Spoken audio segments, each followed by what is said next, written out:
அண்மைச் செய்தி. வாக்கு எண்ணிக்கை மே 4ஆம் தேதி நடைபெறவுள்ள நிலையில் 2ஆம் தேதி முதல் காவலர்கள் விடுப்பு எடுக்கக்கூடாது என டிஜிபி உத்தரவிட்டிருக்கிறார். கூடுதல் தகவல்களை தருகிறார் செய்தியாளர் கதிரவன். இது தொடர்பான முழு விவரங்கள் என?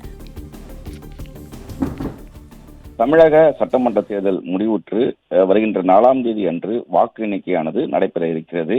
இந்த வாக்கு எண்ணிக்கை நடைபெறவுள்ள நிலையில வருகின்ற 2ஆம் தேதி முதல் மறு உத்தரவு வரும் வரை அதிகாரிகள் முதல் காவலர்கள் வரை யாரும் விடுமுறை எடுக்கக்கூடாது என தமிழக டிஜிபி அவர்கள் உத்தரவு பிறப்பித்திருக்கிறார். தற்போது விடுப்பில் உள்ள காவலர்களும் அதிகாரிகளும் வருகின்ற 2ஆம் தேதி முதல் விடுப்பை நீட்டிக்கக்கூடாது எனவும், மகப்பேறு விடுப்பு, குழந்தை பராமரிப்பு விடுப்பு, கல்வி விடுப்பு மற்றும் முறையான காரணங்களுக்காக பெறப்பட்ட மருத்துவ விடுப்பு ஆகியவற்றில் இருப்பவர்களுக்கு மட்டும் இதில் விலக்கு அளிக்கப்படுகிறது என்றும், இந்த அறிவுறுத்தல் களப்பிரிவுகள் மற்றும் சிறப்பு பிரிவுகளில் பணிபுரியும் அனைத்து அதிகாரிகள் மற்றும் காவலருக்கும் பொருந்தும் என்றும் சுற்றறிக்கை ஒன்றை அனைத்து காவல்துறை ஆணையர்கள் மற்றும் எஸ்பிக்கள் மற்றும் ஐஜிக்கள், டிஐஜி ஆகியவற்றுக்கு டிஜிபி அவர்கள் சுற்றறிக்கையாக உத்தரவை பிறப்பித்திருக்கிறார்.